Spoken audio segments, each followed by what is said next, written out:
मातर्जगतोऽखिलस्य प्रसीद विश्वेश्वर पाहि विश्वं त्वमीश्वरी देवी चराचरस्य।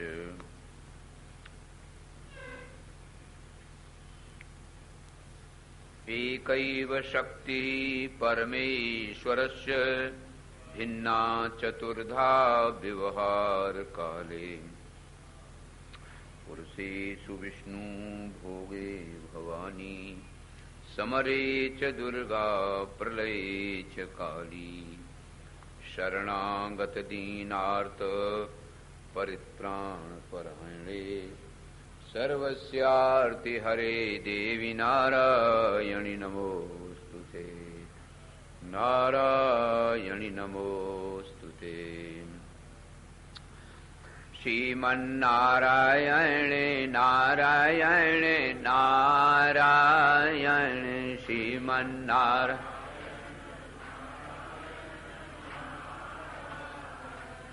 श्रीमन्नारायण नारायण नारायण श्रीमन्नारायण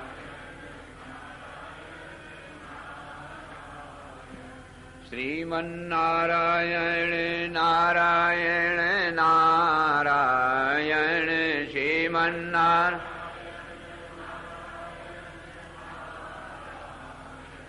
श्रीमन्नारायण नारायण नारायण श्रीमन्नारायण जनक सुता जग जननी जानकी जनक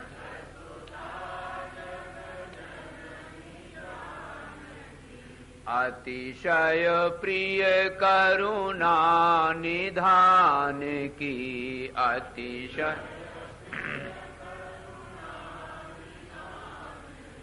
ताके जुग पद कमल मनावों ता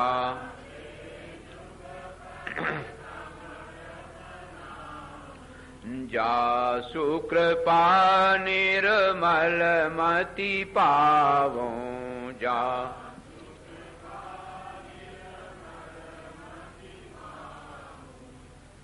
सच्चिदानंद रूपां तां गायत्री प्रतिपादितां नमामि ह्रीं मयीं देवीं धियो यो न प्रचोदयात्। नमो महद्भ्यः ब्राह्मणेभ्यो नमो नमः। नारायण परम प्रेमास्पद परमात्म स्वरूप भगवती पराम्बा स्वयं उपदेश दे रही हैं। संयोग से ये 2 दिन हैं, कभी कभी ऐसा शुभ मुहूर्त भी आ जाता है। एक गीता जयंती का दिन चल रहा है। कल एकादशी थी, एकादशी मोक्षदा एकादशी कहलाती है, तो गीता जयंती मानी गई। ये 3 दिन एकादशी, द्वादशी और त्रयोदशी, तो ठीक ऐसे अवसर पर वहां भगवत गीता और ये भगवती गीता आपको सुनने को मिला। बड़ा ही दिव्य संदेश है। अंतर यह है कि उसमें कर्मयोग और भक्ति योग और ज्ञान योग को 6 अध्यायों में वितरित किया गया है। श्री कृष्ण भगवान ने अर्जुन को जो संदेश दिया वो 6 अध्याय तक कर्म योग है। कर्म के कर्ता न बनो और जो कर्म हो वो परमात्मा को सौंप दो और फल की इच्छा न करो, क्योंकि फल परमात्मा के अधीन है। वो स्वयं देंगे जैसा तुम्हारे कर्म का लेखा जोखा होगा, इसलिए उसमें बहुत चिंता नहीं करनी चाहिए। ये 3 बातें यदि कर्म में आ जाएं तो कर्म बंधन कारक नहीं होता। वही बात यहां भी है। दूसरे 6 अध्याय में उपासना भक्ति की बात है, 7वें अध्याय से लेकर के और 12वें तक। भक्ति क्या है ये अभी आगे आप सुनेंगे भी, और फिर इसके पश्चात ज्ञान योग है। भक्ति माने भगवान के हो जाना, समर्पित जीवन। जैसे एक कन्या का जब विवाह हो जाता है तो अपना गोत्र, अपना माता पिता का घर, शील, सब कुछ पति का स्वीकार कर देती है। ठीक इसी प्रकार से भक्त भी अपने शरण्य, अपने इष्ट के जीवन में ही जीवन मिला देता है। इसका नाम है भक्ति। ज्ञान योग का अर्थ आपने जैसा सुना वैसे भगवत गीता में भी है, अपने साधन द्वारा बुद्धि को शुद्ध किया जाता है। गीता के 18वें अध्याय के 50वें मंत्र से अंतिम मंत्र तक जरूर पाठ करना चाहिए। बुद्धिया विशुद्धया युक्त्या धृत्यात्मानं नियम्य च, यहां से बुद्धि की शुद्धि बताई। और फिर नारायण राग द्वेष को निवृत्त करो, और फिर अहंकारम बलम दर्पम कामम क्रोधम परिग्रहम विमुच्य निर्ममः शांतः। अहंकार, बल, दर्प, काम, क्रोध इनको निवृत्त करके शांत अपने स्वरूप में स्थित हो जाओ तो समः सर्वेषु भूतेषु मद भक्तिम लभते पराम, मेरी वो परा भक्ति प्राप्त हो जाती है। भगवान कहते हैं भक्त्या माम अभिजानाति यावान यश्चास्मि। कितना सुंदर उदाहरण दिया। भक्त्या माम अभिजानाति, अभिजानाति माने पहचान लेता है।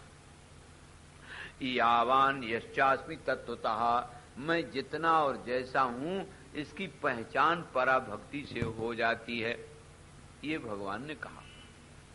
और फिर क्या होता है? भक्त्या माम अभिजानाति यावान यश्चास्मि तत्वतः ततो माम तत्वतो ज्ञात्वा विशते तदनंतरम। इसको भगवान ने कई बार दोहराया। ज्ञातुम दृष्टुम च तत्वेन प्रवेष्टुम च परंतप। उस तत्व से मुझे पहचान लेने पर, महावाक्य है ये, मुझ में ही वो एक हो जाता है। भगवती ने पहले ज्ञान योग लिया है। ज्ञान योग की 2 शाखाएं हैं तंत्र शास्त्र और शाक्त शास्त्र में। एक तो हठ योग के द्वारा, और एक जैसा आपने सबेर सुना ब्रह्म तत्व निरूपण द्वारा। हठ योग में क्योंकि अब उसकी इतनी प्रथा नहीं रही, इसलिए उसको बहुत कठिन मान लिया गया।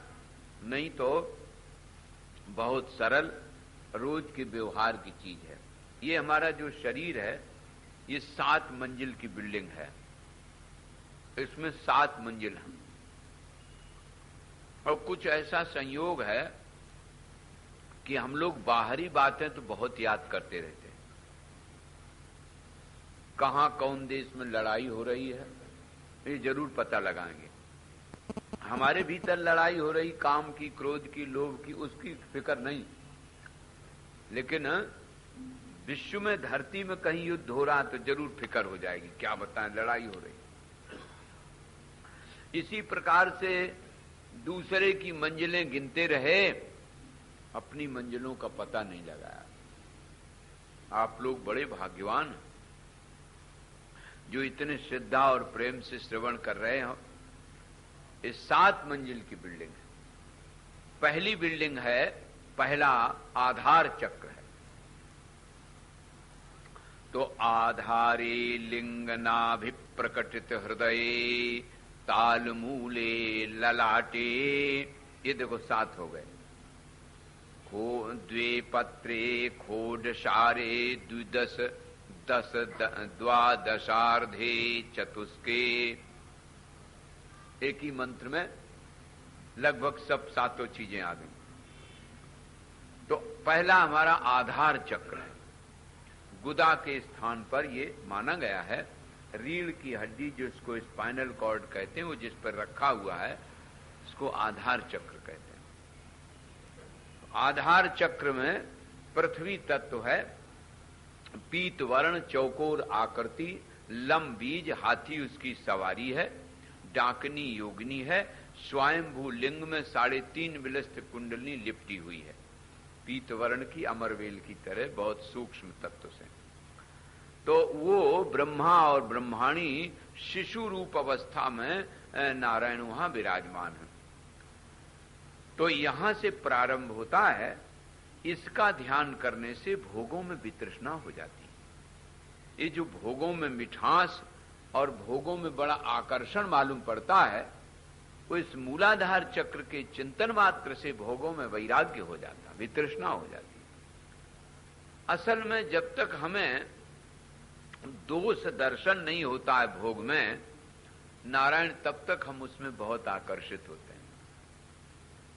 आप भूखे बहुत हुए, भोजन की थाली आपकी पत्नी ने, माता ने, बहन ने बड़े प्रेम से दी हो, भूख भी हो, व्यंजन भी बढ़िया है, देने वाला भी प्रेमी है, लेकिन यदि उसी समय कोई दौड़ के आवे और ऊंट पे उंगली रख दे, बोले ना और ऐसे कर दे, तो आप उस भोजन को खाएंगे नहीं। बहुत बढ़िया है, बड़े प्रेमी ने दिया है, लेकिन देखो कैसी विचित्र बात, कहा छिपकली गिर गई इसमें, अब वो भोजन नहीं खाया जाएगा, क्योंकि सुंदर होने पर भी, भूख होने पर भी ये निश्चय हो गया कि इसमें दोष है।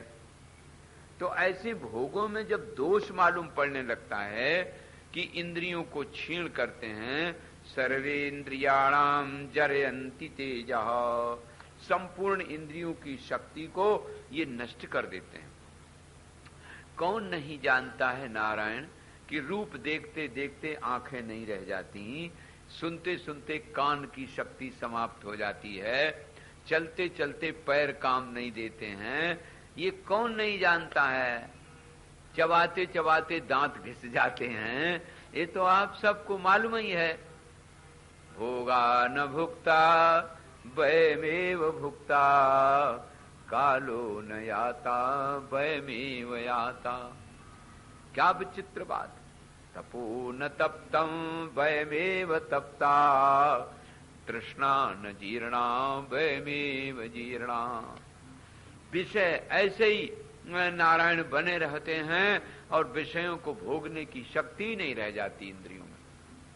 ये बात जब दोष में आ जाएगी बात, तो भोगों से वितृष्णा हो जाएगी। ये मूलाधार चक्र के चिंतन मात्र से यह विज्ञान हो जाता है। इसमें 4 दल हैं, बम भम मम शम सम, उसमें नारायण स्वाधिष्ठान में, और इसमें केवल वा और शा हा है। तो इसलिए इसके 4 अक्षर हैं, 3 सा हो गए और 1 बा और मिल गया, अमृत बीज कहलाता नारायण। अब देखो दूसरा चला, उसका नाम है स्वाधिष्ठान। आधारे लिंगनाभि प्रकटित हृदय, ये लिंग मूत्रेंद्री के बिल्कुल पास में स्वाधिष्ठान है चक्र, ये जल तत्व है। और नारायण अर्धचंद्र की आकृति में जैसे 4 दल मूलाधार के हैं गुलाबी रंग के, ऐसे बिल्कुल सिंदूर की तरह लाल रंग के 6 दल हैं। इसमें बम भम यंग रंग लंग ये लिखे हुए हैं, 6 अक्षर, क्योंकि आगे 4 चले गए मूलाधार में। तो ये जो अक्षर हैं उसमें इन अक्षरों का चिंतन किया जाता है। और यहाँ नारायण विराजमान है। और 2 प्रारंभ में गणेश जी को भी मानते हैं और यहाँ वरुण वरुणानी को भी मानते हैं। और फिर तीसरा मणिपुर चक्र है, ये त्रिकोण है, स्वस्तिक चिन्ह है, रंग बीज है नारायण, और अग्नि तत्व है यहाँ। और यहाँ दल 10 हैं। तो इन 10 दलों में लिखा हुआ है एक का से लेकर के और ठा तक नारायण। तो इस प्रकार से ये, और ठ से लेके ड से लेकर के और फा तक, क्योंकि बा उधर आ गया ना, ये अनाहत और इसके हैं। तो इस तरह से जब आप थोड़ा चिंतन करेंगे इस दिव्य मणिपुर चक्र का और उसमें देखेंगे कि इसमें ड ढ ण त थ द ध न प फ ये अक्षर लिखे हुए हैं और नारायण ये अग्नि के जैसे धुआं होता है ना, क्योंकि अग्नि है ना तत्व, ये तो धुआं के रंग के वो पत्ते हैं। और फिर आपका हृदय है, इसका नाम अनाहत चक्र है। तो अनाहत चक्र में 12 हैं। तो ये 12 काले का खा गा घा गा चा छा जा झा या टा ठा, इतने ये 12 अक्षर इसमें लिखे हुए हैं। और खटकोण चक्र है, इसी के पास नीचे एक अष्ट चक्र नारायण भी है, अष्टदल में बैठा हुआ जीवात्मा। यही कुंडलनी इसको उठाए के और आगे ले जावे। तो फिर आगे जो यहाँ कंठ है उसको विशुद्ध चक्र बोलते हैं। उसमें 16 अक्षर व्यंजनी रंग के अ आ इ ई उ ऊ और रे रि री लि लि ली ए ऐ ओ औ अंग आहा, ये 16 स्वर अक्षर उसमें बने हुए हैं नारायण। और 2 अक्षर मन तत्व यहाँ आज्ञा चक्र में है, हम और लम। तो इसी को क्रमशः बोल दिया गया नारायण। कहा कि आधारे लिंगनाभिप्रकटित हृदय, हृदय अनाहत चक्र है। और फिर तालमूले ललाटे खोडशार्धे, अब खोडश 16 अक्षर स्वर के आए। द्वे पत्रे आज्ञा चक्र में, द्वे पत्रे खोडशारे द्विदश 10 द्वादशार्धे चतुष्के, ये दलों का वर्णन आ गया। और फिर बोले हम क्षम तत्वार्थ युक्तम सकल दलगतम वर्ण रूपाम नमामि, ये वर्ण रूप। तो डा से लेकर के फा तक नारायण ये वर्णन किया मणिपुर में, और का से लेकर के ठा तक ये अनाहत चक्र में। तो इस प्रकार से वर्ण रूप हैं, इनका ध्यान किया जाता है। आज्ञा चक्र मन तत्व है, प्रणव बीज है, और भगवान शंकर अर्धनारीश्वर और आज्ञा चक्र में विराजमान है। तो जहाँ तिलक लगाया जाता है, बिंदी लगाती हैं माताएं, वही नारायण है, आज्ञा चक्र, माने दोनों भौहों के बीच में। तो वो दिव्य स्थान है, 2 दल हैं, और भगवान शंकर अर्धनारीश्वर रूप में वहां विराजमान है। उस पर ध्यान लगाते लगाते मन एकाग्र हो जाता है। तो मूलाधार से भोगों से वितृष्णा, और फिर नारायण श्रद्धा और विवेक की उत्पत्ति स्वाधिष्ठान से, और फिर नारायण धीरे धीरे जीवात्मा और परमात्मा का विवेक जागृत होता है ज्ञानाग्नि मणिपुर से, और फिर अनाहत चक्र में जाकर के जीव का शोधन प्रारंभ हो जाता है। विशुद्ध में बिल्कुल जीव ईश्वर के अनुसार अपने सच्चित स्वरूप को पहचान लेता है। और फिर आज्ञा चक्र में मन तत्व चूंकि लीन हो जाता है, समाधि अवस्था होने के कारण निर्विकल्प विज्ञान द्वारा देहेंद्री मन बुद्धि प्रकाशक अपने आत्मदेव का साक्षात्कार हो जाता है।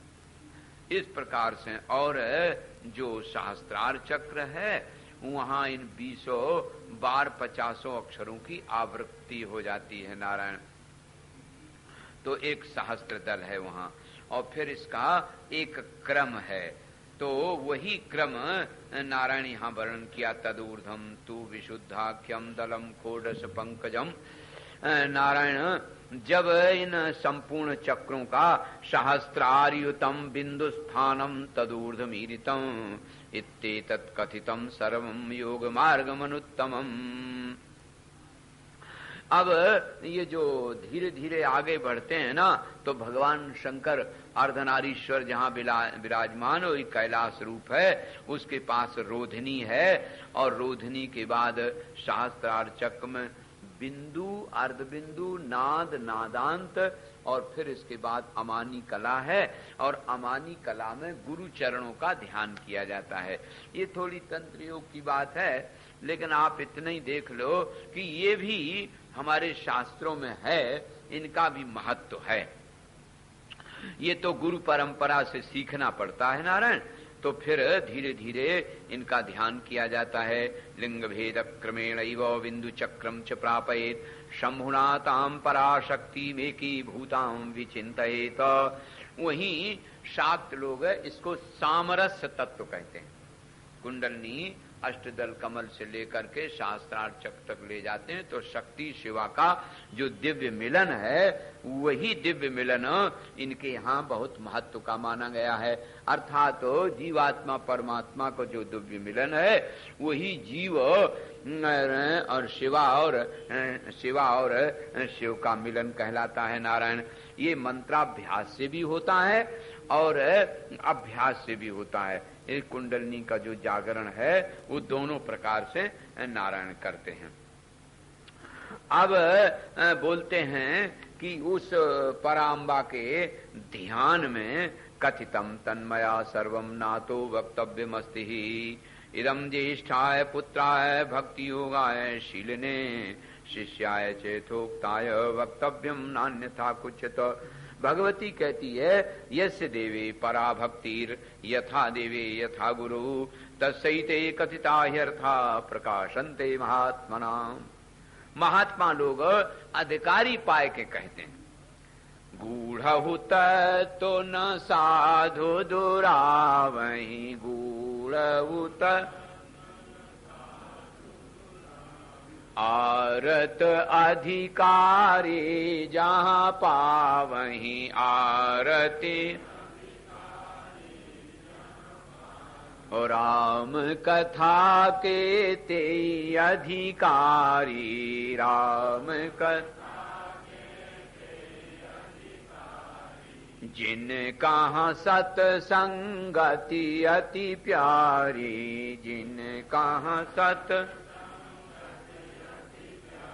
भगवती कहती है कि ये जो दिव्य ज्ञान है ना, ये दिव्य ज्ञान सब इसके अधिकारी नहीं होते हैं, नहीं तो वो हंसते हैं। इसलिए जो अधिकारी हो, अपना शिष्य हो, ज्येष्ठ पुत्र हो और उपदेश के लिए उसकी श्रद्धा और प्रेम हो, उसको दे देना चाहिए। यही नियम है। हमारे शिव भगवान जी ने कुछ देवी भागवत के स्मृति में कुछ पत्र छापे हैं, जिनमें बड़ा अच्छा जीवन का मूल आधार और उनके लिए बड़े रोज व्यवहार के उपदेश की चीजें हैं। आरती के बाद आपको मिल जाएगा। तो वही लोग लें जिनको वास्तव में अधिकार प्राप्त है। अर्थात तो बाहर किसी को दे दोगे जाके ना, तो वो तो पुरिया बांध लेगा। इसलिए आप लोग उसको रखें, प्रेम से रोज पढ़ें। आरती के बाद आप सबको मिल जाएगा। तो इसका अर्थ ये है कि पहले से ही कई लोग कहते हैं कि देखो गुरुजन छिपा लेते थे। ये बात बाद में समझ में आती है। अनधिकारी को कोई वस्तु मिल जाती है ना, तो उसका वो उपयोग नहीं कर पाता है। सो बताया यहाँ कि उसी को देना चाहिए जो कायेन मनसा वाचा सर्वदा तत्परो भवेत। शरीर से, मन से और वाणी से नारायण जो अपने गुरु की आराधना करे। शिवे रुष्टे गुरु भ्राता गुरु रुष्टे न शंकर। कहते हैं भगवान शंकर अगर रुष्ट हो जाएं तो अपने गुरुदेव उनको बचा लेते हैं, लेकिन अगर गुरुदेव रुष्ट हो जाएं तो शंकर जी क्षमा नहीं करते हैं। आपको शायद रामचरितमानस में पढ़ा होगा, काकभूषुंड जी ने अपनी कथा बताई। भगवान शंकर के मंदिर में जप कर रहे थे, गुरुदेव आए, उनको प्रणाम नहीं किया, तो शंकर जी ने शाप दे दिया रुष्ट होकर। इसलिए कायेन मनसा वाचा सर्वदा तत्परो भवेत अन्यथा तो कृतघ्न स्यात् कृतघ्ने नास्ति निष्कृति। इंद्रेणार्थ अथर्वण युक्ता शिरच्छेद प्रतिज्ञया। कहते हैं ये नियम है नारायण, और गुरु के वचन का उल्लंघन नहीं करना चाहिए। आपको मालूम है कि दध्यंग नामक अथर्वण ऋषि थे, उन्होंने इंद्र से प्रार्थना की कि आप मुझे ब्रह्म विद्या दे दो। इंद्र ने कहा विद्या तो हम देंगे, लेकिन और किसी को न दे देना, मैं तुम्हारा मस्तक काट डालूंगा अगर तुमने और किसी को दे दिया। तो महाराज ये बात शर्त कर ली, तब इंद्र ने उनको वो विद्या दी थी। ये इसका अर्थ ये है कि ये विद्या दुरूह है, ऐसी बहुत साधारण नहीं है, सो अधिकार प्राप्त करके देना चाहिए। अश्वीयम तच्चरो नष्टम दृष्टवा वैद्यो सुरोत्तमऊ। आपको मालूम है तो अश्विनी कुमारों ने फिर उनका घोड़े का सिर रख दिया था और फिर मस्तक हटा दिया था। नारायण इस प्रकार से ये बात। अब हिमालय ने पूछा कि हे मां करुणामयी, आपने हमको बहुत दिव्य विज्ञान दिया, योग मार्ग भी दिया, लेकिन अब अपनी भक्ति भी तो बता दो कि आपके चरणों में कैसे हमें भक्ति होए, जिससे हमारी उस भक्ति के द्वारा बुद्धि इस ज्ञान को धारण करने लायक हो जावे। सो हमें ये बताओ। और कर्म योग, ज्ञान योग, भक्ति योग, ये तीन जो योग आपने बताए, इनमें से हमें जो सरल हुए तो हमें समझा देवो। इस प्रकार से जब कहा तो पराम्बा बड़ी कृपा करके कहने लगी, गार्गास्त्रयो में विख्याता मोक्ष प्राप्त नगाधिप कर्मयोग ज्ञान योगो भक्ति योग सत्तम। हे हिमालय, हमारे तीन योग हैं, कर्मयोग, भक्ति योग और ज्ञान योग। और तीनों में भक्ति योग बहुत सरल है नारायण, कि यह योग असल में बड़े सरल से, न विशेष कोई शरीर को पीड़ा उठानी पड़ती है, न कोई धन दौलत इकट्ठी करनी पड़ती है। दुनिया में तीन प्रकार के लोग होते हैं, कुछ सत्वगुण प्रधान होते हैं, कुछ रजोगुण प्रधान होते हैं, कुछ तमोगुण प्रधान होते हैं।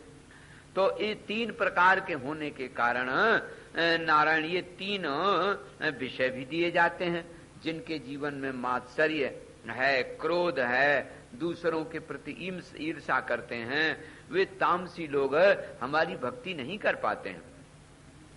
जिनके जीवन में सरलता है, सत्य गुण है और हमेशा सबके प्रति सहायक होते हैं, वो हमारी जो भक्ति सात्विक वही ग्रहण कर पाते हैं। इसलिए भेद बुद्धिया तुमाम स्वस्माद अन्याम जानाति पामरः तस्य भक्ति समाख्याता नगाधिपतु राजसी। देखो, जो लोग भेद बुद्धि से हमसे अतिरिक्त अर्थात परमात्मा से अतिरिक्त कोई दूसरा देवता है ये बात समझते हैं तो राजसी है। हमारे वृंदावन की एक कहावत है कि दो महात्मा आपस में बात कर रहे थे भक्त कि हम अनन्य है, वो कहते हम अनन्य है। तो एक कोई घास काट रहा था किसान, नारायण वो आया, बोले ये तुम क्या कहते हो अनन्य अनन्य अनन्य, अनन्य क्या होता? बोले कि तुम क्या हो? बोले हम तो फनन्य हैं। फनन्य क्या होता? बोले तुम पहले अनन्य बताओ। कि तो एक ने बताया कि देखो हम श्री राशेश्वरी ब्रह्मानंदिनी राधा जी के सिवाय और किसी देवता की आराधना नहीं करते हैं। और उसने कहा कि हम श्री कृष्ण की आराधना करते हैं और हम और किसी देवता की नहीं करते हैं। हम किसी दूसरे मंदिर में जाते हैं तो भी नहीं करते हैं। तो उन्होंने कहा कि मैंने तो आज ये बात जानी कि कोई दूसरा देवता है भी। हम तो अपने कृष्ण के सिवाय और किसी दूसरे देवता ही नहीं जानते, कोई और भी देवता है क्या? देखो ये फनन्य हो गया ना। तो ये अनन्य अर्थात परमात्मा ही सब रूपों में है। हर देश में तू, हर वेश में तू, हर देश, बोलो बोलो, तेरे रूप अनेक तू एक ही है, तेरे रूप तेरे नाम अनेक तू एक ही है, तेरे नाम। परमात्मा एक है, रूप अलग अलग हैं, अनेक हैं, रूप भी अलग, नाम भी अलग। तो भगवती कहती है ये नाम और रूपों का नारायण सब नामों में सब रूपों में एक परमात्मा शक्ति आत्म तत्व रूप से जो जानता है वही हमारी भक्ति को पहचान सकता है। वेदोक्त तत्वाद अवश्यम तद कर्तव्यम तुमया निशम। इति निश्चित बुद्धिस्तु भेद बुद्धिमुपाश्रतः करोति प्रीतये कर्म भक्ति सानग सात्विके। ऐसे एकांत चित्त होकर के जो भक्ति करता है वही सात्विक भक्ति होती है। और प्रेम से पहले तो चूंकि नाम में आसक्ति है, इसलिए मधुर मधुर नाम अपने इष्ट का मधुर मंगलमय रस स्वरूप नाम का उच्चारण करे, और फिर उनकी रूप में आसक्ति होने के कारण उनकी मधुर मधुर मूर्ति को ध्यान करे हृदय कमल में। उनकी मूर्ति का ध्यान करने से अपने रूप की आसक्ति समाप्त हो जाएगी। उनके नाम का स्मरण करने से अपने नाम की आसक्ति समाप्त हो जाएगी। नारायण। और उनकी ललित लीलाओं के श्रवण से अपने कर्तृत्व का अभिमान खत्म हो जाएगा, और उतने धाम का आश्रय लेने से अपनी कोठी की महिमा कम हो जाएगी, अभिमान कम हो जाएगा। तो इसलिए ये मधुर मधुर मंगलमय नाम रूप लीला धाम के द्वारा भगवान की भक्ति की जाती। हर जगह उन्हीं का स्मरण। जिस देश में जिस वेश में जिस भेष में रहो, जिस देश में, सब लोग बोला करो राधा रमण राधा रमण राधा रमण कहो।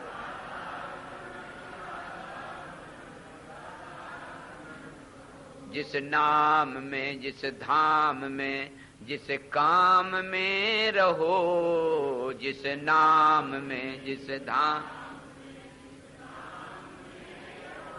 राधा रमण राधा रमण राधा रमण कहो। राधा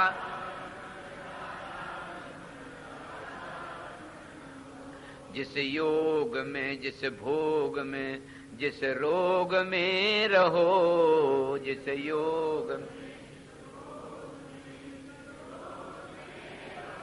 राधा रमण राधा रमण राधा रमण कहो। राधा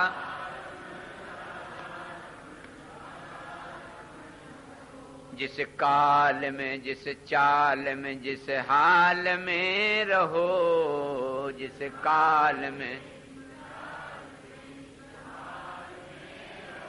राधा रमण राधा रमण राधा रमण को। राधा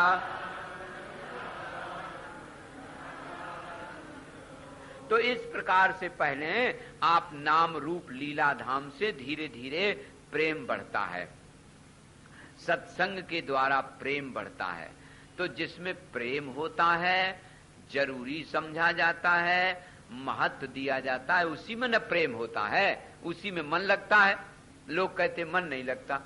अरे भाई प्रेम है, प्रेम बेटा में, पत्नी में, नोट गिनने में और सब में तो बहुत प्रेम। कभी किसी ने नहीं कहा कि नोट गिनने में हमारा मन नहीं लगता। हाँ, पत्नी की याद, पति की याद, बेटा की याद, ये सब याद में मन खूब लगता। भगवान में मन नहीं लगता, क्योंकि जरूरी नहीं समझा, महत्व नहीं दिया, पसंद नहीं किया, प्रेम नहीं है। तो पहले प्रेम बढ़ता है धीरे धीरे ऐसे, और फिर जब प्रेम बढ़ जाता है तब उनके स्वरूप की पहचान होने लगती है। सेव्य सेवकता भावात तत्र मोक्षम न वांछति। जो सेव्य सेवक भाव रखता है वो तो मोक्ष अर्थात जीवन मुक्ति को पसंद नहीं करता। इसलिए आपने सुना होगा रामायण में कि महाराज दशरथ जी आए थे। हाँ, जब लंका पर विजय प्राप्त हो गई तो दशरथ जी आए। तो दशरथ जी आए, दशरथ जी को प्रणाम किया राम जी ने, और फिर उन्हें ज्ञान दे दिया। चित्त पितः दीन्यो दृढ़ ज्ञाना। उन्होंने सोचा कि ऐसे ही बार बार आते रहेंगे, अब राज्याभिषेक होगा फिर आ जाएंगे, तब फिर आ जाएंगे, तो इनका मोह छूटेगा नहीं, इसलिए उन्हें ज्ञान दे दिया। फिर उनकी मोक्ष हो गई। तो परानुरक्त्यायामेव चिंतयेत यो ह्यतंत्रतः स्वाभेदे नैव माम नित्यम जानाति न विभेदतः। भगवती कहती है, यहाँ भगवत गीता और भगवती गीता बिल्कुल देखो एक है। भगवान जैसे कहते हैं मत्तः परतरम नास्ति, ऐसे ही भगवती ने ज्यों का त्यों कह दिया कि आत्मा के अतिरिक्त और कुछ भी नहीं है। अगर कुछ भी और समझ करके नारायण विचार किया जाता है तो वो राजसी भक्ति हो जाती है। इसलिए आलस्य छोड़ करके, प्रमाद छोड़ करके और उसी परा भक्ति का आश्रय लेना चाहिए।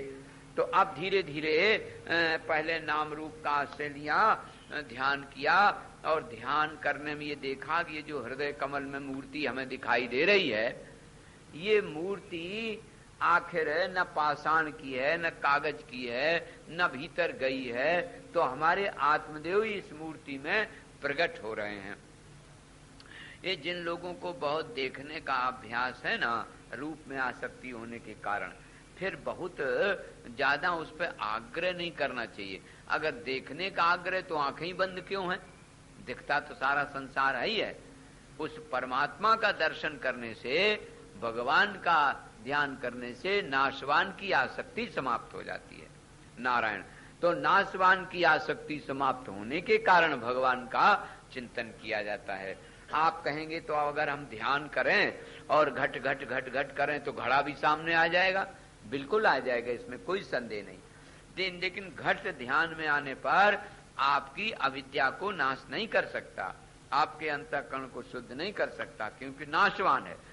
और श्री राम, श्री कृष्ण, श्री विद्या पराम्बा, इनके नाम जो सौत स्मार्थ हैं लेने से ये चिन्मयी मूर्तियां हैं, ये तुम्हारे अंतःकरण के दोष को, आवरण को निवृत्त कर देंगे। चिंतन करने से ये बात तो आ जाती है। पंचदशीकार ने कहा कि जब ध्यान करने से असद पत्र भी आ जाता है तो किम पुनः नित्य प्राप्तम ब्रह्म किम पुनः असद प्राप्यते ध्यानात् नित्याप्तम ब्रह्म किम पुनः। असद वस्तु, नाशवान वस्तु भी ध्यान से आ जाती है, तो परमात्मा का ध्यान करने से परमात्मा क्यों नहीं आएगा? तो वो शुद्ध कर देगा। तुम्हारे अंतःकरण को शुद्ध करने के लिए चिन्मयी मूर्ति ही नारायण आवश्यक है। आप जो घर का, मकान का, दुकान का ध्यान करेंगे तो वो भी ध्यान में आ जाता है, बिना ही ध्यान करे आ जाता है, लेकिन उससे अंतःकरण शुद्ध नहीं होता है। फिर एक विचार ये किया, फिर क्या कि ये मूर्ति हमारे आत्मदेव ही हैं, यहां तक आए। अब आगे और बढ़े। आगे क्या बढ़े कि जो मन हमारा देख रहा है इस समय, ये मन को देखने वाला मैं हूं, मन का साक्षी मैं हूं, और जो वस्तु दिख रही उसका अधिष्ठान भी मैं ही हूं। ये देखो पकड़ने की बात आई। मन का जो साक्षी है वही वस्तु का भी अधिष्ठान है। आप लोग जरा ध्यान दें कि जब आप ध्यान में बैठते हो और तुम्हारे मन में कोई पदार्थ आता है, घर आया, मकान आया, दुकान आया, पुत्र आया, पत्नी आई, पति आया, तो विचार ये करो कि जो मन में आया है वो उसका अधिष्ठान, आश्रय, आधार, और जो मन देख रहा है कि आया, वो दोनों एक ही आत्मा है। और दृष्टा व्यापक होने के कारण बीच में गैप भी नहीं है। ये तो बड़ी सरल युक्ति की बात है। आप दृष्टा को व्यापक न समझने के कारण बीच में गैप छोड़ दे तो तब दूसरा दिखाई देता है। देखो उंगली दोनों मिली, कहां धोए थे, अब बीच में गैप छोड़ोगे तो दो दिखाई देने लगेगा। ऐसे दृष्टा और दृश्य के बीच में जब गैप हो जाता है तब ये निर्णय करके उस चिद तत्व में मन लय हो जाता है। और जब मन लय हो जाता है तब नारायण आत्मा के सिवाय अतिरिक्त और कुछ नहीं रहता है। ये मेरी पराभक्ति है। इस पराभक्ति के द्वारा दिव्य विज्ञान को प्राप्त कर लेता है, और यही नारायण स्वरूप ज्ञान कहलाता है। भगवती ने जब यह दिव्य विज्ञान दिया तो हिमालय ने कहा, महाराजो कौन कौन से स्थान हैं जिन स्थानों का हमें दर्शन करना चाहिए, उनसे पवित्रता आती है। और उन्होंने कहा कि जो लोग कर्मयोग में भी आलसी हैं और उपासना भी नहीं कर पाते हैं और बिना उपासना के ज्ञान योग तो होता नहीं है, उनको चाहिए कि पहले कुछ व्रत करें और हमारे दिव्य स्थानों में परिभ्रमण करें, जिससे उनकी इंद्रियां थोड़ी संयमित हों, उन पवित्र स्थानों में जाए करके तन की शुद्धि स्नान से, मन की शुद्धि दर्शन करके, और धन की शुद्धि दान करके, और बुद्धि की शुद्धि वहां संत महात्मा मिले उनसे कुछ सीखें होती है। और फिर व्रतान्यपि तथा यानी तुष्टिदान्युत्सवापि तत्सर्वं वद मे माता कृतकृत्यो यतो नरः। भगवती ने कहा सर्वं दृश्यम मम स्थानम सर्वे काला व्रतात्मका उत्सवा सर्व कालेषु यतोहम सर्वरूपिणी। भगवती ने कहा कि देखो जितना भी दृश्य मात्र है सब आत्मा में ही कल्पित है, तो सभी स्थान और सभी समय, इतवार सोमवार मंगल का हिसाब नहीं है, सभी काल और सभी व्रत आत्मा में ही निरूपित हैं। इसलिए सर्वरूपी समझ करके हमारे ही समझना चाहिए। फिर भी हम कुछ विशेष स्थान बताए दे रहे हैं, जैसे कोलापुरम महास्थानम यत्र लक्ष्मी सदा स्थिता। कोलापुर में लक्ष्मी जी रहती हैं, रेणुका मैया जहाँ रहती हैं वो तुलजापुर है, और सप्त ऋषि जहाँ रहते हैं, हिंगुला नाम की देवी वहाँ रहती, ज्वालामुखी, शाकंभरी, भ्रामरी और रक्त दंतिका ये दुर्गा के स्थान, और विंध्याचल में विंध्याजनी का स्थान है। अन्नपूर्णा नारायण काशी में विराजमान है, और चंद्र लाभ महास्थान कौशिकी में है, नीलवाया में नील पर्वत पर है। मीनाक्षी देवी मदुराई में विराजमान है। वेदारण्यम महास्थानम सुंदर्या समधिष्ठितम एकांबरम महास्थानम पराशक्त्या प्रतिष्ठितम। ऐसे मुख्य स्थान देवी के हैं, जिनमें नेपाल में गुह्य काली है, बड़ा सुंदर स्थान है। चिदंबर में मीनाक्षी, आप लोगों ने दर्शन मदुराई में किया ही होगा। वेदारण्यक में महास्थान सुंदरी देवी का है, और पराशक्त्या प्रतिमा एकांबर में पराशक्ति की मूर्ति है। तो इस तरह से वो स्थान बताए गए। अब फिर नारायण वर्णन करती हैं कि देखो यहाँ के जो सब देवता हैं वो पर्वत भाव को प्राप्त होकर के वहाँ निवास करते हैं। सारी धरती में सब दिव्य स्थान है, और भारतवर्ष में तो विशेष रूप से हैं। चंडमुंड के महास्थान में दंडिनी परमेश्वरी, भारभूति स्थान में भूति नकुली, हरिश्चंद्र स्थान में चंद्रिका, श्री पर्वत में शांकरी, जपेश्वर में त्रिशूला, और आम्रात के ईश्वर में सूक्ष्मा देवी का निवास है, और कुनंड में चंडा, त्रिसंध्या में माकोट मुकुटेश्वरी भगवती विराजमान है। और भगवती के चरण कमला का ध्यान करे, सब भवबंधन छूट जाते हैं और सब पाप नष्ट हो जाते हैं। नारायण जो नवरात्र में इनका दर्शन करता है वो भक्ति और कर्म और ज्ञान योग से हीन होने पर भी उसका मन बुद्धि पवित्र हो जाता है, और फिर ज्ञान को धारण करने के लिए हो जाता है। ऐसे ही आपने जो काल पूछे, तो ये तो नवरात्रियां दोनों आषाढ़ और माघ में भी नवरात्रि शुक्ल पक्ष में होती हैं। अथवा नारायण कभी भी भगवती की पूजा करे, प्रदोष के समय मंगलमयी शिवा का पूजन करे, और जो हर पखवाड़े में प्रदोष का नारायण पूजन करता है, सोमवार का व्रत करता है, वो भी प्रसन्न रहता है। नारायण इस प्रकार से मेरी ही सायुज्य भक्ति मिलती है।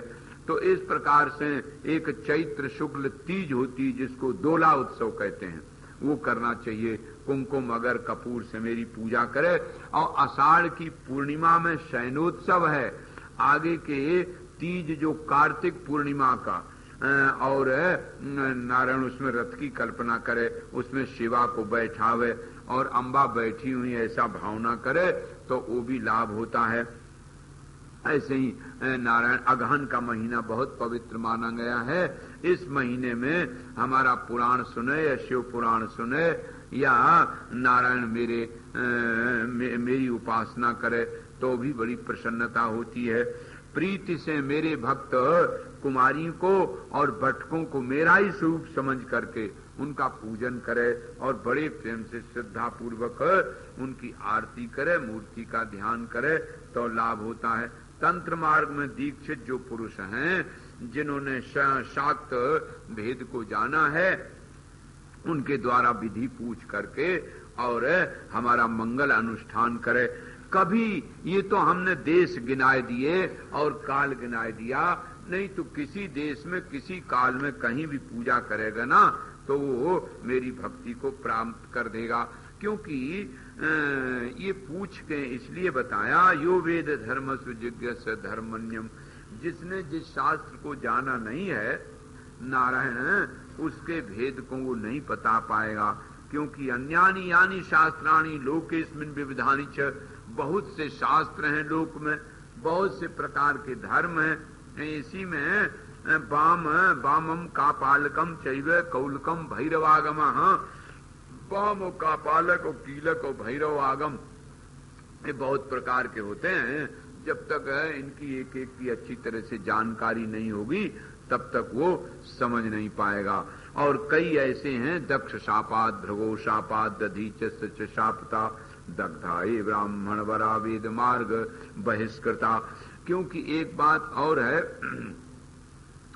कि जो धर्माचरण पाप के कारण नहीं करते हैं और वेद विरुद्ध आचरण करते हैं, ऐसे नारायण मार्ग से गिर जाते हैं।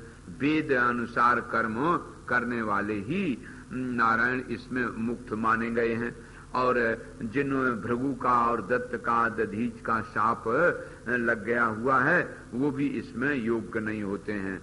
उनकी प्रक्रिया है, उन मंत्रों का उत्कीलन किया जाता है। अब देखो हमारी मूर्ति पूजा के लिए कोई जरूरत ये नहीं है कि बहुत ज्यादा सामग्री होवे, जो जैसी सामर्थ्य रखता हो उसी सामर्थ्य के अनुसार अर्घपाद चंदन धूप दीप नैवेद्य इत्यादि से पूजा करे। मूर्तो वा स्थंडले वापी तथा सूर्य कमंडले, हमारी मूर्ति की स्थापना करे अथवा भगवान सूर्य में, अग्नि में, इसी में हमको समझ ले जले अथवा बाण लिंगे यंत्रे वापी महापटे। और चाहे जैसे स्वयंभू लिंग है ऐसे बाण लिंग है नारायण, तो इनकी भी पूजा हमारे रूप में की जा सकती है। अनाहत चक्र में भी है, सहस्त्रार चक्र में भी है नारायण, तो उनकी पूजा करे। प्रातरुत्थाय शिरः संस्मरेत पद्ममुज्ज्वलम कर्पूराभम स्मरेत तत्र श्री गुरुम निज रूपणम। और सहस्त्र चक्र में जहां भी आपने सुना था अमानी कला है, जहां चोटी होती है ना, वहां अमानी कला में गुरु चरणों का प्रातः उठते उठते ध्यान करना चाहिए। नमस्कृत ततो देवीं कुंडलीं संस्मरेत बुधा प्रकाशमानां प्रथमे प्रयाणे प्रतिप्रयाणे प्रमृतायमानां अंतःपदव्यामनुसंचरन्ति मानंद रूपामवलां प्रपद्ये। ऐसे ध्यान करे उसका, और ध्यान करके गुरुजनों से पूछ करके उसका विधिवत शक्ति सामरस्य अर्थात कुंडलनी को मूलाधार से लेकर के और स्वाधिष्ठान मणिपुर अनाहत विशुद्ध आज्ञा चक्र से सहस्त्रार चक्र में मिलावे और प्रत्येक चक्र में अमृत की तरह सरसता आती चली जा रही है, फिर उसको वापस लावे। ततो ध्यायेन महादेवीं प्राणायामैर्विजृंभते हृदम भोजे मम स्थाने पंच प्रेतासने बुधा ब्रह्मा विष्णुश्च रुद्रश्च ईश्वरश्च सदा शिवा एते पंच महाप्रेता पादमूले मम स्थिता। भगवती के विधिवत दिग्बंध इत्यादि करके और उनका पीठ पर पूजन करे और फिर बटुक और कुमारियों का भोजन करावे और हृदय में ध्यान करे। फिर अगर मूर्ति बनाई है तो उसका विसर्जन कर देवे। नारायण ऐसे भली प्रकार से जो पूजन करता है वो सब सिद्धियों को प्राप्त कर लेता है।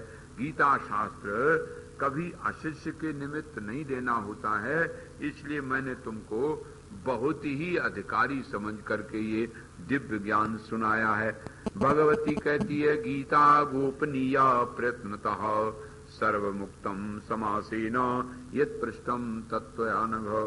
जो तुमने पूछा वो तो हमने सब बताया, नारायण, ये दिव्य गीता है, भगवती गीता, इससे सब कुछ लाभ होता है, मोह नष्ट हो जाता है। पवित्रम पावनम दिव्यम किम भूया श्रोतुमिच्छसि।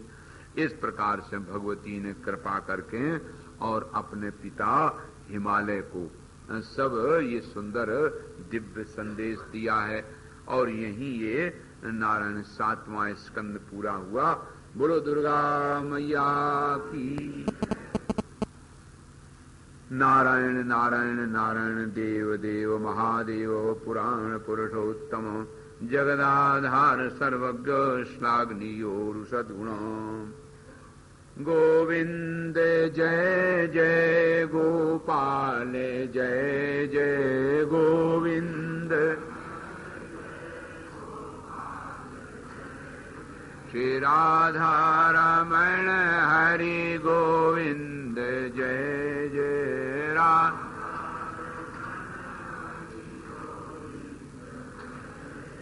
तो इस प्रकार आपने 7वें स्कंद में मुख्य रूप से जो और कथाएं सुनी तो सुनी, लेकिन ये भगवती गीता सुनी। बिल्कुल भगवत गीता के आधार पर कर्मयोग, भक्ति योग, ज्ञान योग है। पहले ज्ञान योग बताया, ब्रह्म तत्व का निरूपण, और फिर यहां बताया भक्ति योग, और फिर कर्मयोग। तो ये क्रियाचार कहलाता है। शाक्त सिद्धांत वाले इसको क्रियाचार बोलते हैं, समयाचार।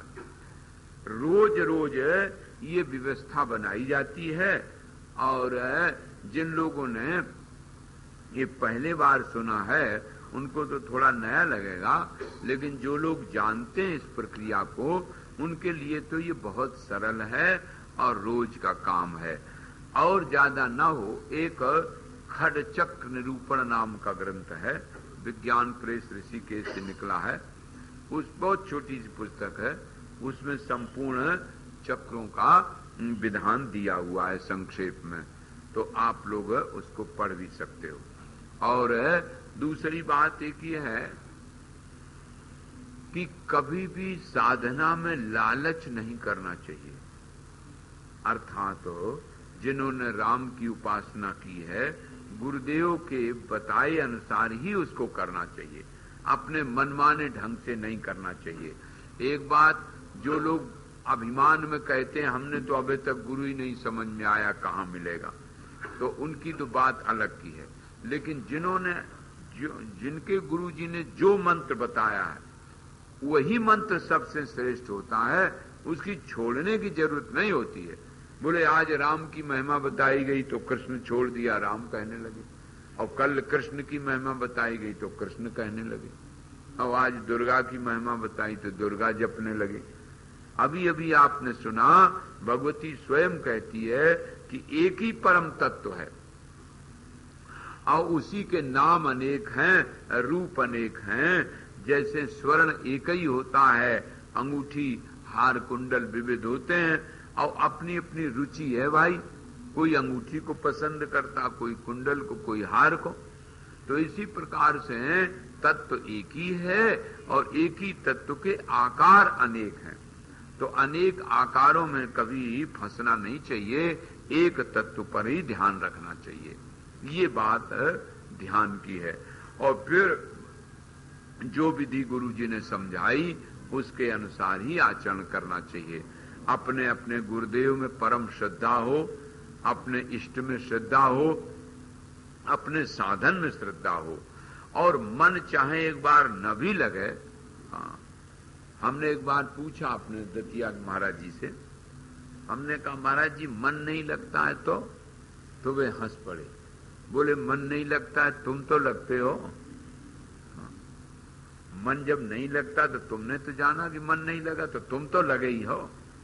और जिसके लिए बैठे हो उस भगवान को तो पता है, उसकी तो आंखें हजार है ना, वो तो देखी राग मेरे लिए बैठा है। और जब मेरे लिए बैठा है, इतना वो जान जाए तो इतना बहुत है। एक सूरदास जी मंदिर में दर्शन करने जा रहे थे, लोगों ने कहा कि महात्मा पट बंद हो गए, अब क्यों जा रहे हैं, बांके बिहारी की बात। उन्होंने कहा कि पट बंद हो गए, पट हमारे बंद हैं, उनके तो नहीं पट बंद हैं। हम उन्हें क्या देखेंगे, वे हमें देखेंगे, हम उनको दर्शन देने जा रहे हैं, उनका दर्शन करने हम थोड़ी जा रहे हैं। बहुत बढ़िया बात लगी भाई, उनके पट तो कभी बंद है ही नहीं, हम उनके लिए बैठे।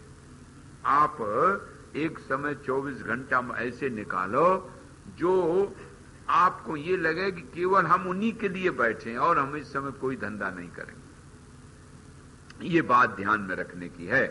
तो शांत होकर के नित्य नियम को निर्वाह करके अपने इष्ट का ध्यान करके, जैसे आपने सुना ध्यान विधि भी बताई गई, भक्ति की विधि बताई, ज्ञान योग की विधि बताई, इनमें से जो पसंद आवे भाई सो अपना चुनाव कर लो।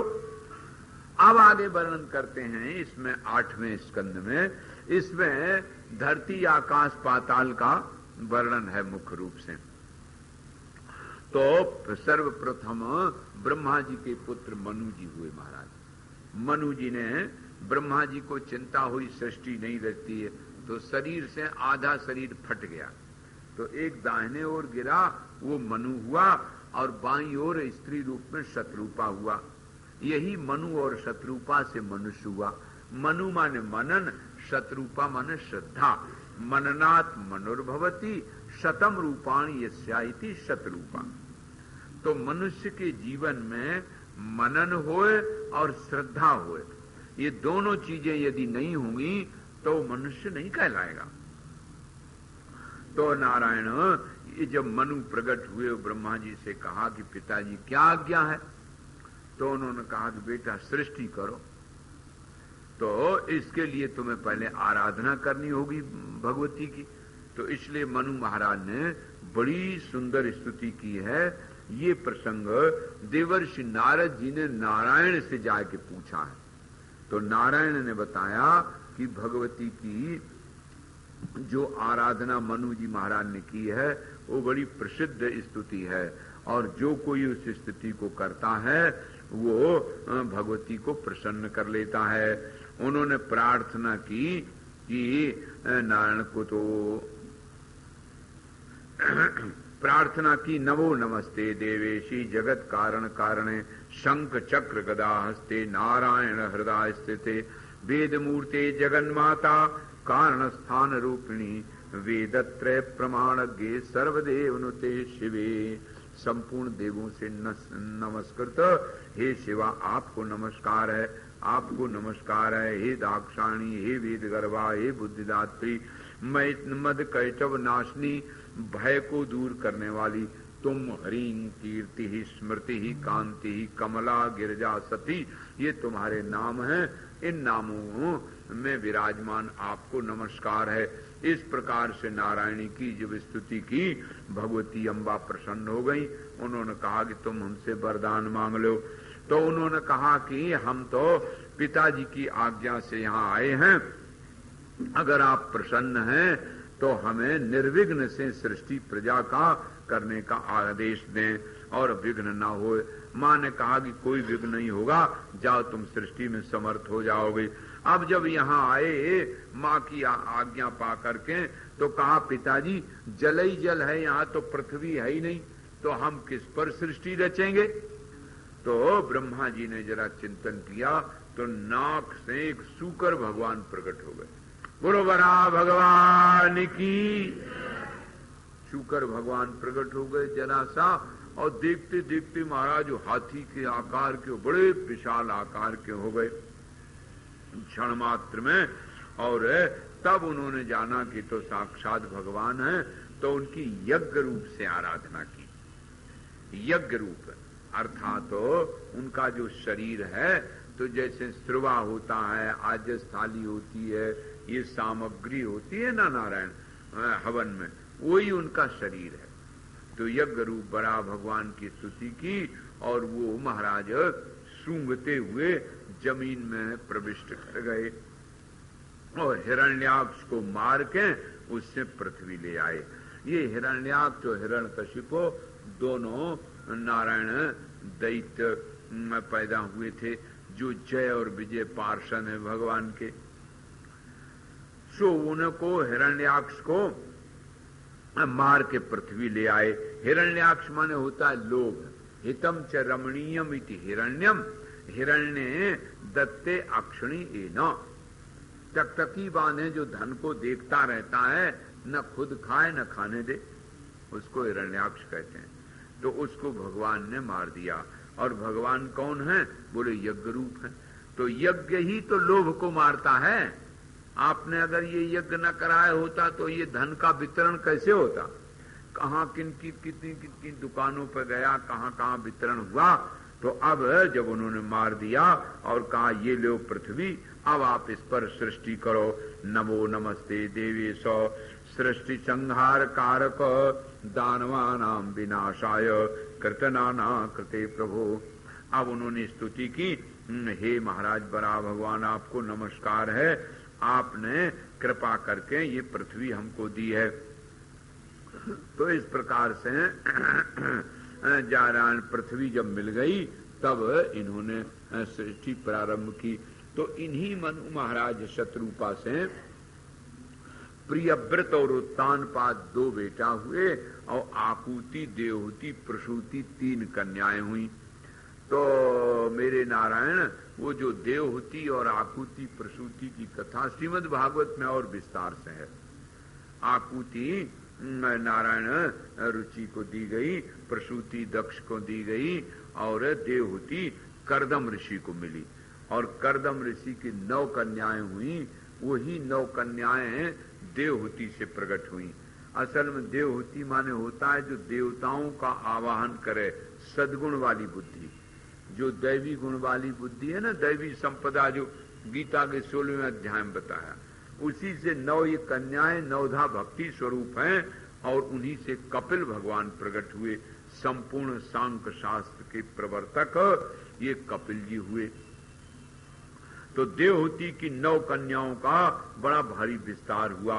और प्रसूति जो दक्ष को दी गई, उन्होंने महाराज दक्ष ने, आप पहले सुन भी चुके हो ना, उन्होंने धर्म को दी थी नारायण, और धर्म से 10 और फिर अग्नि और पितर और शंकर जी को दिए कन्याएं। तो 13-16 कन्याएं थी। तो इस तरह से 13 धर्म को दे दी।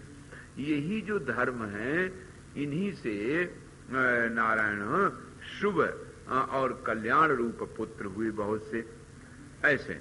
और इधर आकुति का विवाह रुचि से हुआ और यज्ञ और दक्षिणा जोड़ा पैदा हुआ, क्योंकि यज्ञ में दक्षिणा का नित्य जोड़ होता है। इस तरह से इन कन्याओं से बड़ा भारी सृष्टि का विस्तार हुआ। और इधर महाराज जो प्रियव्रत हुए, उनके 10 बेटा हुए। एक ऊर्जस्वती नाम की कन्या हुई। उन 10 बेटाओं ने नारायण सब जगह अपना राज्य स्थापित कर दिया। देखो ये इतने प्रसिद्ध थे प्रियव्रत महाराज कि एक दिन इन्होंने दिव्य रथ पर बैठ करके सूर्योदय से लेकर सूर्यास्त तक परिक्रमा लगाई। इतने वीर 11 अर्बुद वर्ष तक राज्य इन्होंने किया। और जो पृथ्वी की परिक्रमा लगाई, उसमें जो लीकें हुई वो समुद्र बन गए, और नारायण जो ऊपर मिट्टी हुई वो द्वीप बन गए। ऐसे प्रसिद्ध महाराज ये प्रियव्रत हैं। यही 7 सागर नाम से प्रसिद्ध हुए। और इन्हीं को जो परखा हुई वो द्वीप बन गए। सुनारायण, जम्बू, प्लक्ष, शालमली, कुश, क्रौंच, शाक, पुष्कर ये द्वीप हो गए नारायण। इनके चारों ओर खारी जल भरा हुआ है। गन्ना का रस और घी का और जल का, दूध का, दही का, ये सब समुद्र भरे हुए हैं। 7 समुद्र और 7 द्वीप उनके रथ के नेमी से बन गए नारायण। अब आप विचार कीजिए, 11 अर्बुद वर्ष तक राज्य किया, सारी धरती का राज्य किया, और 7 समुद्र और 7 द्वीप जिन्होंने बना लिए, और वो भी भोग से तृप्त नहीं हो पाए। अब आप लोग अपना बजट लगाइए। जो 50-60 वर्ष की उम्र होती है, 70 की, बहुत जोड़ लो तो 70 हो गए। और उसमें मान लो 25 वर्ष तो पढ़ने लिखने में चले गए। अब 25 के बाद हुआ विवाह, तो 4 से 10 वर्ष खेल कूद में बीत गई। अब इसके पश्चात नारायण धीरे धीरे दांत कमजोर होने लगे। 40 वर्ष के बाद दांत कमजोर होने लगते हैं और सफेद बाल होना शुरू कर दिया, हो गया, बुढ़ापा आ गया। तो ऐसी दशा में भला क्या भोग तुम्हें तृप्त कर सकते हैं? यही हमें ये संदेश देते हैं ये कथाएं कि देखो जब इतने इतने दिनों तक इन लोगों ने राज्य किया, सारी धरती का भोग किया और फिर भी तृप्त नहीं हो पाए। भयो न विषय विराग भवन बसत भा चौथपनो। महाराज दशरथ ने एक बार शीशा देखा और एक ही बार के देखने से होश आ गया। और आप दिन में तो हम संबंधित 10-15 बार देख लेते हो। सवेरे उठे तुरंत शीशा देखा। हमने देखा ये लोग जब हाथ धोते ना बाथ बेसिन में, तो हाथ तो एक ही मिनट में धुल जाता, उसमें क्या, वो जो आगे शीशा लगा रहता है ना, उसमें कई प्रकार का मुंह कोना बनाए बनाए देखते रहते हैं। इधर को किया, फिर इधर को किया, फिर जीभ निकाली, फिर दांत देखे, फिर पोजीशन अपनी देख ली, बिंदी ठीक है कि नहीं। कई बहुत देर तक हाथ ही मलते रहते हैं।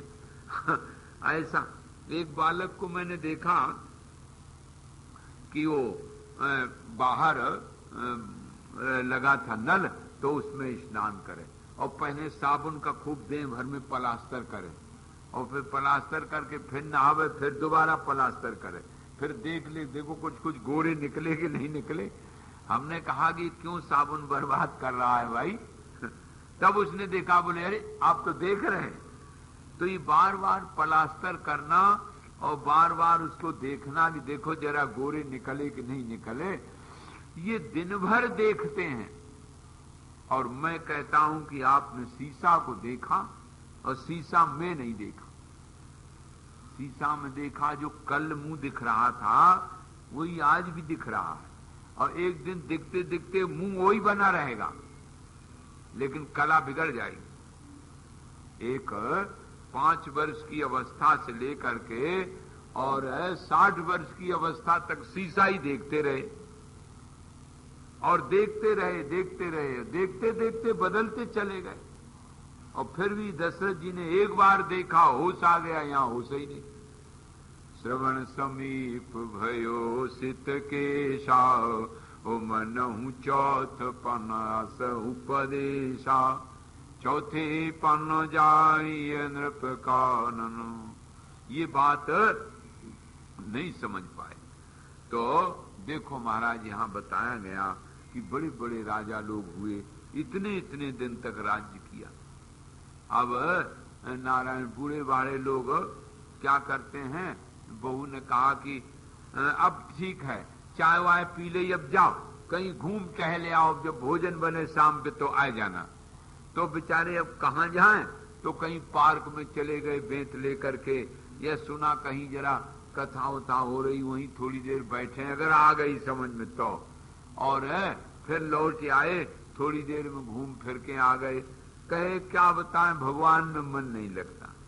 अब जिंदगी भर तो काम मन लगाया नहीं, तो बुढ़ापे में तो परिया में दर्द होगा, कहीं कान दर्द करेगा, कहीं कुछ करेगा, तो कहां से मन लगे।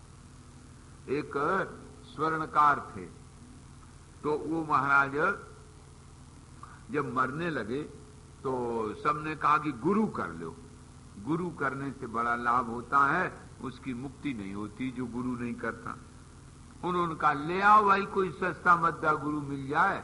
हाँ, ज्यादातर लोग बूढ़े बाड़े को गुरु करते हैं, जो बहुत बूढ़ा हो, 10-5 वर्ष में चल दे, वो छुट्टी पटा, फिर कौन सेवा करेगा।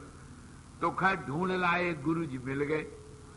अब गुरु जी आए, उन्होंने देखा कि तो जाने वाले हैं, तो बोले भाई राम राम कहो, और क्या तुम्हें बताएं मंत्र मंत्र, राम राम कहो। कर ठीक, गुरु कर लिया, बड़ी खुशी हुई। गुरु जी अपने चले गए, राम राम कहना कहा। थोड़ी देर में उनकी सांस बढ़ी और देखा कि मौन हो गए, तो झट डॉक्टर ले आए, लड़के लोग, बड़े आदमी। डॉक्टर ने लगाया और ऐसे हाथ लगाया, धीरे से कहा 105 है। तो 105 जब सुना ना डॉक्टर की आवाज, तो वो उसका मुंह खुला, कुछ मुंह खुला, तो लड़के दौड़े, पत्नी भी दौड़ी कि शायद कुछ कहने वाले हैं फिक्स में बताए दें, या कुछ और कहीं वही में लिखा है, धरती में कहीं गड़ा है तो बता दें। वो तो बेचारे इस लालच से दौड़े। और उसने कहा कि यहाँ कहाँ दौड़े आ रहे हो, 80 में खरीदा था, 105 बेच दे जल्दी, बेच दे जल्दी। लड़कों ने कहा कि गजब हो गया, मैं तो सोच रहा था कि ये बताएंगे कि अमुक जगह धन है, अमुक जगह धन है, ये कहने लगे यहाँ क्यों दौड़ा आ रहा है, जल्दी बेचो जल्दी, 80 में तो खरीदा था। अब ये दशा हुई। उसने तो बताया थर्मामीटर में 105 है, और उसने समझा कि 80 में खरीदा था, 105 चल रहा है इस समय, तो अच्छा तो है, जल्दी बेच दो। और प्राण निकल गए। तो भैया जो शुरू से ध्यान करे उसका तो ध्यान फिर बाद में लगे, और जब शुरू से ही आया तो 105 में बेचने वाला हिसाब रहेगा। तो इसलिए भगवान कहते हैं यहाँ नारायण नारद जी से कि देखो इतने इतने दिन तक राज्य करने वाले और इतना ऐश्वर्य प्राप्त करने वाले भी तृप्त नहीं हो सके, तो 10 अपने बेटों को राज्य दे दिया, अलग अलग बांट दिया। क्योंकि ये द्वीप जो अलग अलग गिनाए ना, कुश, क्रौंच, सालमली, पुष्कर, एक एक सबको दे दिया। और वो जो नारायण कन्या ऊर्जस्वती नाम की थी उसका विवाह कर दिया, देवयानी कन्या काव्य से विश्रुता। सो नारायण, अब यहाँ एक बात, ऊर्जस्वती नाम की कन्या जो थी उषना को ब्याह दी, देवयानी कन्या उसी से प्रकट हुई है। इस प्रकार से नारायण प्रियव्रत ने 7 द्वीपों को विभाग करके बेटों को दे दिया। और अब ये जो विस्तार है वो हम तुमको संक्षेप में बताए दें। नारायण ने कहा कि देखो भाई, ये अलग अलग खंड हैं, और अलग अलग खंडों में अलग अलग एक एक अवतार की नारायण पूजा होती है। जैसे एक जम्बू खंड है, एक हरिवर्ष है, एक किम पुरुष है, अलग अलग पुरुष हैं। इनमें ऐसा विचित्र हिसाब है कि भगवान के जिसके अवतार हैं उनकी पूजा होती है। जैसे एक खंड में बराह की, तो बराह की स्तुति, बराह की पूजा, एक में कूर्म की, एक में नृसिंह की, और एक में भगवान श्री राम की। ऐसे हनुमान जी पूजा करते हैं। एक में नर नारायण की। तो जितने अवतार हुए हैं ना नारायण, ये सब के सब अवतारों में एक एक खंड में उनकी पूजा होती है। उन्हीं का वर्णन अब करते हैं कि देखो भाई, ये जो जम्बूद्वीप है ये 1,00,000 योजन तक है, और गोलाकार कमल की कर्णिका की तरह है, जिसमें 9,000 योजन के 9 वर्ष हैं, और बड़े चौड़े एक दूसरे से हैं, दूने दूने महाराज विस्तार में हैं।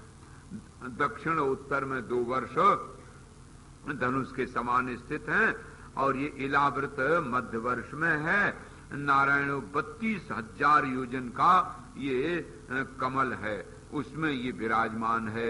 इलावृत के उत्तर में नील और श्वेत पर्वत हैं, और मर्यादा चल हैं। देखो भाई, ये जो वर्णन आपको बताया जा रहा है ये न तो ज्योग्राफी में है आजकल, और न आपके ज्योतिष में है। ये तो तत्वज्ञ महापुरुषों ने जो देखा है अपनी तत्व दृष्टि से, नारायण उसका वर्णन है इसमें। और अब बताया कि देखो, यही बड़ा इलावृत दक्षिण और पश्चिम से निषद हेमकूट है, हिमालय 3 पर्वत विस्तार से हैं। उसी में हरिवर्ष और किमपुरुष और भातवर्ष, ये 3 बहुत प्रसिद्ध हैं। इसमें सबसे प्रसिद्ध तो केतुमाल और भद्राष्ट्र हैं। इनमें अलग अलग पूजा हो रही है, जिसमें कि मुख्य रूप से पूजा नर नारायण की, नृसिंह की, वराह की, कूर्म की, और भगवान श्री राम की अलग अलग पूजा। अलग अलग उनके वस्त्र हैं, अलग अलग उनके वेशभूषा हैं, अलग अलग उनकी आराधना है, और श्रद्धा पूर्वक उनकी अलग अलग पूजा हो रही है। किम पुरुष में भगवान श्री राम जी की पूजा। नमो भगवते उपशम, ओम नमो भगवते आर्य लक्षण शील व्रताय, नारायण उपशिक्षित आत्मने उपासित लोकाय साधुवाद निकषणाय रामचंद्राय नमिति। ऐसे किम पुरुष में पवन नंदन श्री हनुमान जी भगवान श्री राम की पूजा करते हैं और वो त्रेता में नारायण हर कल्प में प्रकट होते रहते हैं। उनकी स्तुति है ओम नमो भगवते ओ हे भगवान आपको नमस्कार है। आप कैसे हैं? बोले आर्य लक्षण शील व्रताय। आर्य लक्षण का शील है आपका। आर्य में जो शील होना चाहिए वो शील है आपका। शील व्रताय नम उपशिक्षित आत्मने। उपशिक्षिता आत्मा बुद्धिर्जेन, अर्थात जिसने अपने मन को चेला बनाया है। हम लोग मन को गुरु बनाए, कहे जो मन कहेगा सो करेंगे तो मन गुरु ही न हो गया। मन को उन्होंने शिष्य बनाया है। और पूजा किसकी करते हैं? बोले लोक जनता की। कोई ब्रह्मा की पूजा करे, कोई विष्णु की, कोई महेश की। भगवान श्री राम पूजा करते हैं नारायण जनता की। क्या सुंदर प्रयोग है। धन्य है वो श्री राम जिनका नारायण ने वर्णन किया। नारद जी इनकी बड़ी महिमा है। इन्होंने अपने एक एक चरित्र के द्वारा सबको आदर्श दिया है। भगवान श्री राम अपनी पिता की आज्ञा से वनवास को जाते हैं। मानो भाई भाई के साथ, पिता पुत्र के साथ, पति पत्नी के साथ कैसे व्यवहार करना चाहिए, उन्होंने अपने प्रिया का हरण करने वाले रावण के साथ भी नारायण अच्छा ही व्यवहार किया। कहा काज हमार तासे तो हुई, इसमें किसी प्रकार का दोष ना आने पावे और हित हो जावे, इस प्रकार से। तो कहते हैं अलग अलग, जैसे किम पुरुष में श्री राम की पूजा होती है, ऐसे रम्यक में नारायण मुख्य तमाय नमः सत्वाय प्राण योजसे बलाय महामत्स्याय मत्स्य भगवान की पूजा होती है। तो किसी में नर नारायण की पूजा होती है और उनके अलग अलग गीत हैं, अलग अलग मंत्र हैं, अलग अलग वेशभूषा है, अलग अलग विधान है। नारायण माया यथा तो भ्रमते तदाश्रयम राष्ट्रो नमस्ते गुण कर्म साक्षणे। अब नारायण ये हमने तुमको खंडों का वर्णन किया। अब देखो भारतवर्ष का थोड़ा वर्णन कर दें। ओम नमो भगवते उपशमशीलाय उपरताय नात्माय नमो किंचन वित्ताय ऋषि ऋषभाय नर नारायणाय परमहंस परम गुरुवे आत्मा रामाधिपतये नमो नमः। भगवान नारायण भारतवर्ष में जहाँ बद्रीनाथ है ऊपर तपस्या करते रहते हैं। उनका ये मंत्र है, हे उपशमशील अकिंचनों के परम धन, नास्ति किंचन अपि वस्तु विद्यते इति अकिंचन। जिसके पास आपके पास कोई सामान है तो भाई झोला में धरें कि तिजोरी में रखें कि बॉक्स संदूक किस में रखें। और जिसके पास कुछ सामान है ही नहीं, उसको क्या ढूंढना कि कहाँ बकस है, कहाँ संदूक है, क्या ढूंढे? तो उसको कहते हैं अकिंचन। तो ऐसे अकिंचनों के परम धन भगवान हैं।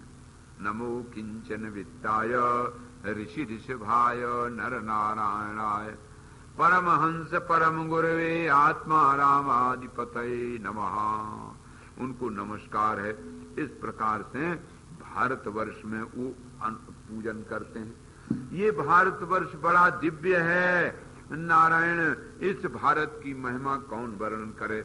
इसमें कहते अयोध्या मथुरा माया काशी कांची अवंतिका पुरी द्वारावती, ये भारतवर्ष में मोक्ष प्रदायक धाम है। 12 ज्योतिर्लिंग हैं और पहाड़ पर 4 धाम है, बद्रीनाथ, केदारनाथ, गंगोत्री और जमुनोत्री। और नीचे भी वैद्यनाथ इत्यादि धाम हैं, 4 शंकर की पीठें हैं।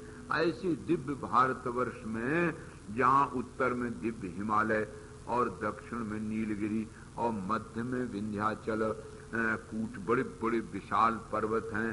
गंगा, सरस्वती, यमुना, कावेरी, सरयू, गोमती, नर्मदा और कृष्णा, कावेरी, ये दिव्य नदियां जहां पर बह रही हैं उनका जल बड़ा सुंदर है। तापी, रेवा च सुरसा, नर्मदा च सरस्वती, ये ऐसी दिव्य नदियां हैं जिन नदियों का नारायण दर्शन करने मात्र से संपूर्ण पाप धुल जाते हैं। कौशिकी, यमुना चैवो मंदाकिनी, दृषदवती, गोमती, सरयू, रोधवती, सप्तवती तथा सुषोमा च शतदृश्च, चंद्रभागा मरुद्वृथा, वितस्ता च शिग्नि च विश्वाभि चेति प्रकीर्तिता। ये बड़ी सुंदर सुंदर नदियां हैं। इनमें स्नान करने मात्र से संपूर्ण सिद्धियां मिल जाती हैं। बड़े बड़े देवता इन नदियों को, इन धामों को दर्शन करते हैं। महाराज बल्लाऊ जी ने तीर्थ यात्रा की थी तो अपने वहां द्वारकापुरी से चले और द्वारकापुरी का दर्शन किया। आप लोग भी द्वारकापुरी तो गए ही होंगे। और वहां नारायण यहां आए करके बालाजी का दर्शन किया और फिर श्री रंगनाथ जी का, मदुराई में मीनाक्षी का दर्शन से रामेश्वर, कन्याकुमारी होते हुए भगवान बहुत से मंदिर, दक्षिण भारत में मंदिर बहुत हैं, इन सब का दर्शन किया और अमरकंटक पहुंच गए। महाराज अमरकंटक बड़ा प्रसिद्ध स्थान है जहां से भगवती नर्मदा निकली हुई हैं और वहां से फिर उन्होंने संपूर्ण धामों का दर्शन किया और काशी पहुंच गए, नैमिषारण्य में गए। तो ये जो दिव्य दिव्य तीर्थ हैं ये भारत में ही हैं और ऐसी पवित्र नदियां भारत में हैं, ऐसे पर्वत भारत में हैं। तो इसलिए बड़े बड़े देवता लोग भारत की महिमा को वर्णन करें। अहो अमीसाम किम कार्य शोभनम, प्रसन्न एसाम सुधति स्वयं हरि, यही जन्म लब्धम नृषु भारताजरे, प्रसन्न एसाम सुधति स्वयं हरि, यही जन्म लब्धम नृषु भारताजरे। अजर माने आंगन, भारत के आंगन में जिन्होंने जन्म लिया है देवता लोग कहते हैं धन्य धन्य है। उन्होंने कौन से पुण्य किए? अहो अमीसाम किम कार्य शोभनम, कौन से ऐसे पुण्य किए हैं जिनके कारण भारत में जन्म लिया है? क्योंकि भारत में भगवान स्वयं आते हैं। ये जन्म लब्धम नृषु भारताजरे, मुकुंद सेवो पैकम स्पृहाहीनः। देवता लोग कहते हैं हमें स्पृहा होती है कि भाई कैसे कैसे इन्होंने यहाँ जन्म क्यों लिया है। क्योंकि ये संसार में प्राणी जो आता है क्षणेन मर्तेन कृतम मनस्विना संन्यस्य संन्यात्यभयम पदम हरे। थोड़ी देर भी ध्यान लगाए करके भारतवर्ष में कोई भगवान की आराधना करे तो भगवान के चरणों में वो पहुंच जाता है, बड़े जल्दी मंत्रों की सिद्धि हो जाती है। नारायण के चरणों में अनायासी आराधना में मन लग जाता है, क्योंकि वहां सुंदर नदियां, सुंदर तीर्थ, सुंदर भगवान के अवतार हैं। भारत में ही भगवान शंकराचार्य, श्री रामानुजाचार्य, वल्लभाचार्य और बड़े बड़े महापुरुष, और भगवान के हर अवतार भारत में ही हुए। एक तो देह रथ होता है, देह रथ माने जिनकी देह में आसक्ति है, रात दिन देह की उपासना में लगे रहते पहलवान की तरह। और एक इंद्रिय रथ है जो रात दिन आंख का सामान तो कान का सामान तो ये इंद्रियों का सामान ढूंढने में रत लगे रहते हैं। तो एक देह रथ, एक इंद्रिय रथ नारायण, और एक भारत भाती भा भानम ज्ञानम, एक बुद्धि में रथ है। अर्थात तो ज्ञान प्रकाश में जो रात दिन लगे हुए हैं, ज्ञान प्रकाश के लिए प्रयत्न करते हैं, वो भारत। न यत्र वैकुंठ कथा सुधापगा, न साधवो भागवता तदाश्रया, और न यत्र यज्ञेश मखामहोत्सवा, सुरेश लोकोपि न वै ससेव्यता। न यत्र वैकुंठ कथा सुधापगा, जहां वैकुंठनाथ की कभी कथा नहीं होती है भगवान की, जहां ऋषि मुनि महात्मा साधु नहीं रहते हैं, जहां आत्मज्ञान की गंगा नहीं बहती है नारायण, और जहां कोई यज्ञ नहीं होते हैं, उत्सव नहीं होते हैं, ऐसी जगह तो इंद्रलोक भी हो तो रहना नहीं चाहिए। प्राप्तान जातिम तुयेन च जंतवो ज्ञान क्रिया द्रव्य कलाप संभृताम नवयतेरन्य पुनर्भवाय ते भूयो वनौका इव यान्ति वंधनम। कहते हैं नारायण, हे नारद जी, यहाँ इस भारत में जो कोई पैदा होते हैं, क्या सुंदर वर्णन आया। प्राप्तांद्र जातिम तुहेच जंतवहा, जनेरडा जंतु माने प्राणी जो भारत में पैदा हो जाते हैं, उनका तो फिर कहना ही क्या, वे तो महान हैं। काहे? बोले वो जीवों के और जीवों के समान नहीं है।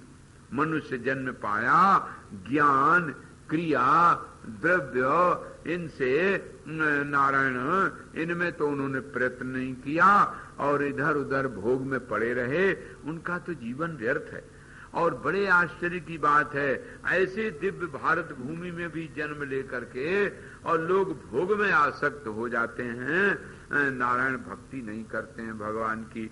स्वयं विधत्ते भजता मनिच्छता मिच्छा पिधानम निज पाद पल्लवम। इतना सरल मार्ग मिल जाने पर और फिर भी यदि कोई नारायण भगवान को भजन ना करे तो इसमें नारायण किसका दोष है? असल में यही है, नर्तन पाए विषय मन देही पलट सुधाते सठ बिसले। मनुष्य का शरीर मिला, एक तो मनुष्य का शरीर मिल गया, और वो भी नारायण भारत में इतना बड़ा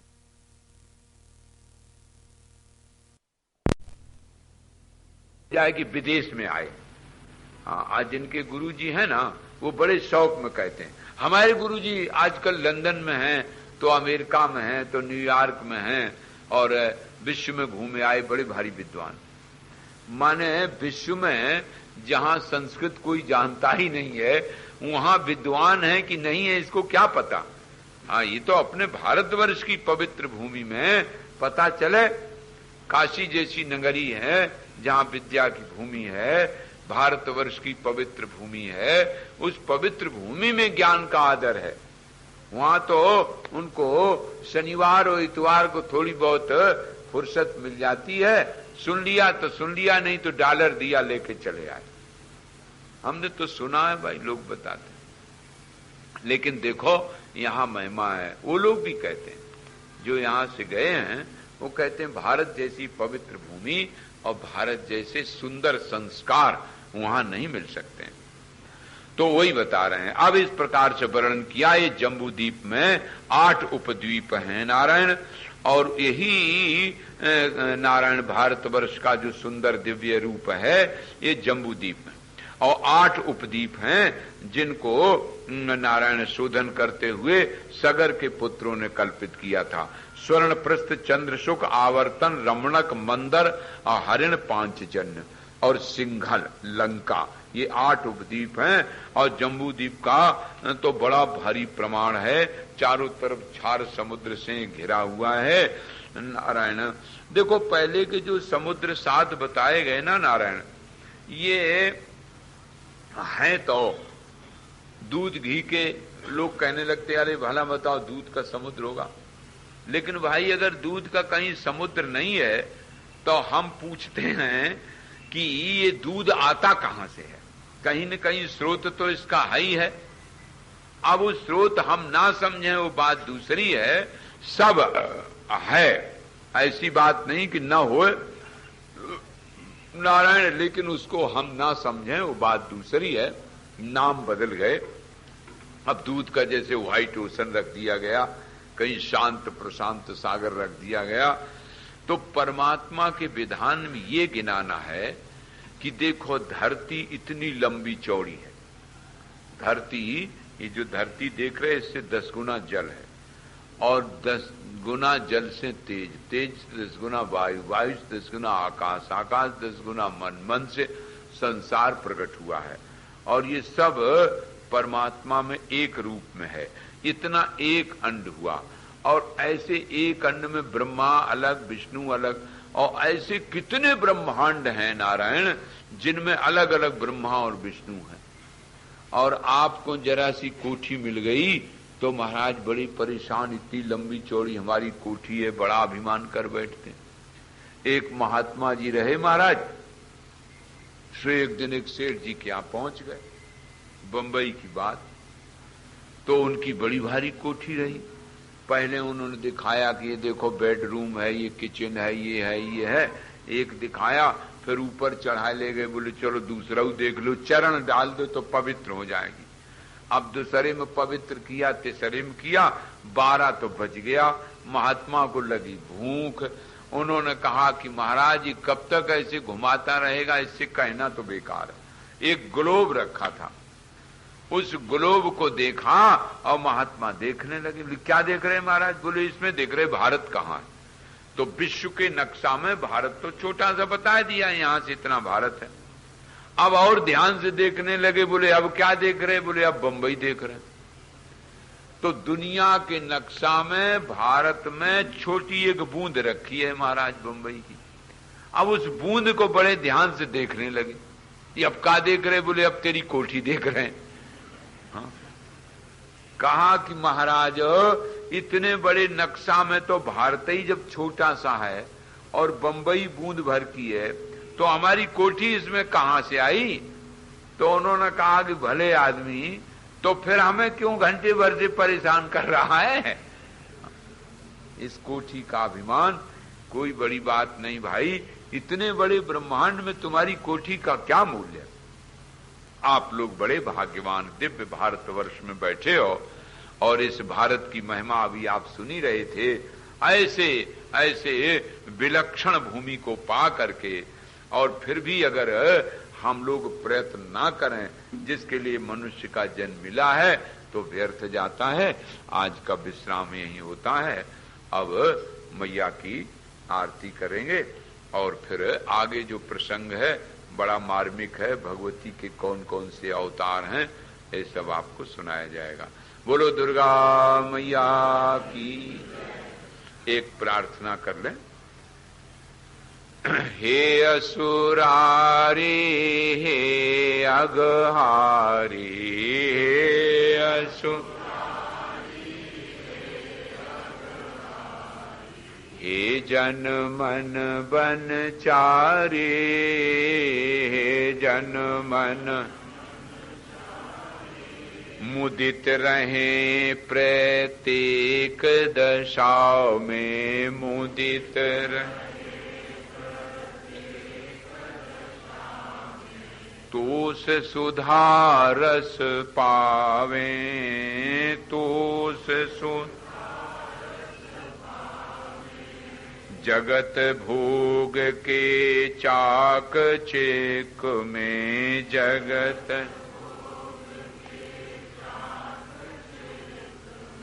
भूल भटक नहीं जावे, भूल करें निरंतर ध्यान आपका, करें निरंतर प्रेम से हरि गुण गावे, प्रेम से राग रोष ईर्षा मद ममता राग,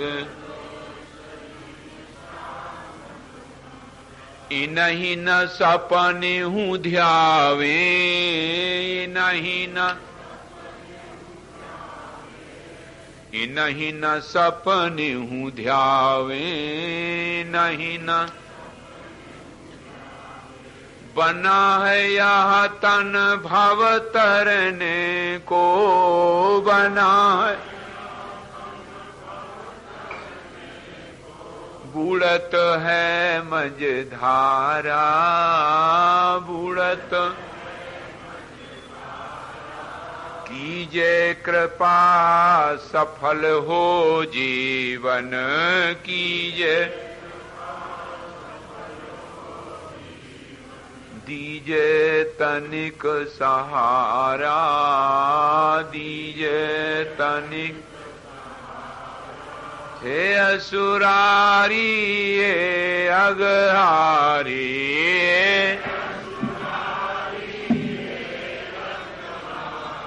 हे जन मन बनचारी, हे जन मन।